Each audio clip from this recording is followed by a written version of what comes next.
All right. So yeah, hi guys. The video topic for today: should I drop from my job to for cat, or why did I quit my job for cat?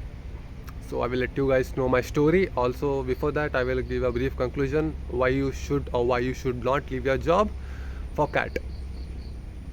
So I can't tell you guys that if you should leave your job or if you should not leave your job. It's totally your decision, but I will give you some cues to make your decision a bit easier. To be honest with you guys, it depends on individual to individual. So if you can't prepare for cat with a job, it's too hectic for you.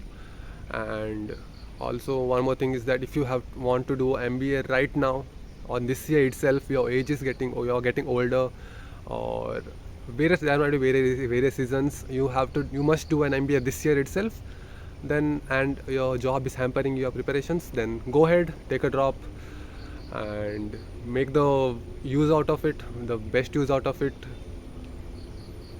Yeah. Yes, the market condition is down. People might tell me that you are giving wrong advice. Yes, the market condition is down. I know that having a job itself is a luxury at this point of time. But if you're preparing for CAT and you want to do for CAT and you want to do MBA in this year itself, and you have no other option, no other choice, then taking a gap is a wise decision, according to me.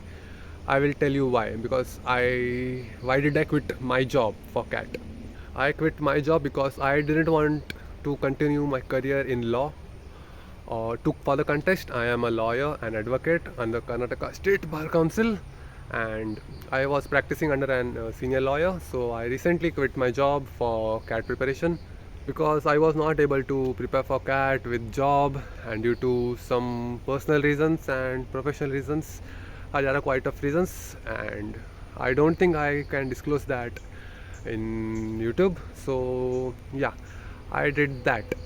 But the conditions are different for me, guys. See, I can get a job easily. Like, I know the market conditions are down, but for a lawyer or advocate, it's not down. Even if, see, worst case scenario, I didn't get a good score in CAT. I didn't get a good college for MBA. Then I can again get into this same field, which I don't want to. The market conditions are down, but not for lawyers. So it's a safe bet for me. And if it's a safe bet for you, then you can also take the risk. And I quit my job because I can afford it. And if you can also, then go ahead, and nobody's there for you to tell you that don't do this, don't do that. Yeah. Also, I did 5 years of graduation in BLLB, so I'm 23 now, and making it more longer, it's not good for, according to me. Like, getting experience in law field is of no use for me when I want to make my career in corporate, right? So that's also a reason why I want to do my MBA as soon as possible. So yeah, that's it for today, guys. If you want to take a drop, do it. Nobody can whatever. That's it for today, guys. See you tomorrow. Bye bye.